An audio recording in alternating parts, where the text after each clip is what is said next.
All right, Nikki Bougie here with Women's Wrestling Talk, and of course, we have none other than Zoey Stark. Very excited about this because she is a return guest here at Women's Wrestling Talk. What's been going on since then? A lot has been going on. You know, the draft to Monday Night Raw, being able to work with Trish Stratus, being able to work with Becky Lynch, being on the show in Saudi Arabia, Money in the Bank. Things are great. Okay.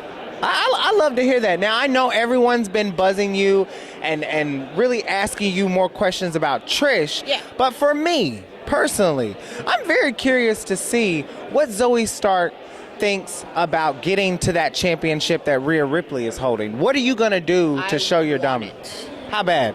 So bad. That's the number one thing on my list. I have a dream board right now, and that women's world title is up on my dream board. Rhea Ripley, I'm coming for her at some point, sometime.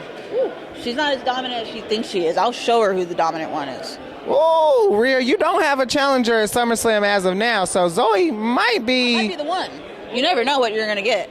With that being said, you don't know what you're going to get with Zoey. A former tag team champion in her own right, you've been doing a lot of stuff with Trish. Do y'all have any plans? Like, have y'all talked about going after those tag team titles? Because obviously, Chelsea and Sonya say they're the best tag team, but if you're going to be the best, you got to face the best. So do you and Trish, has that been in the blueprint at all?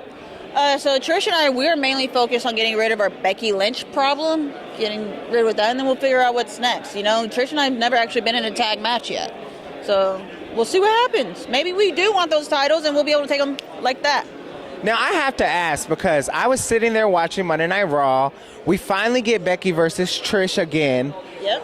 Why did you interfere and interrupt that match so quickly? What was your motive? Were you protecting Trish, or were you just felt the opportunity to take out Becky once again? Trish wasn't ready. Nobody knew that match was going to happen that night. So it's not fair of Adam to go out there and say, hey, you're doing the match right now. No, hold on. Time out. Trish needs to warm up, and she needs to do the proper things before her match. That's why I did what I did. Okay, that makes sense. Now, you also ran the ropes in NXT, had a great time. For people that aren't familiar with you still, what's that one match that you would say, if you want to know me as Zoey, yeah, what's that one match back in NXT that you would tell people to go back and watch? That's a good one. I'm trying to think now, like, is it after my surgery or is it before my surgery? You know what? Probably go back and watch the Deadline match in NXT. That shows that I could go from start to finish and you can't stop me. That's a good one. Well, do you have any last remarks that you want to make? Any to Rhea, anyone out there, letting them know that you are here to be dominant and be the number one woman in the industry?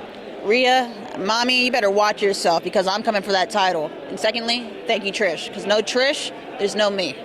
Thank you, Trish. You heard it here first. Women's Wrestling Talk, the number one women's wrestling show on the planet.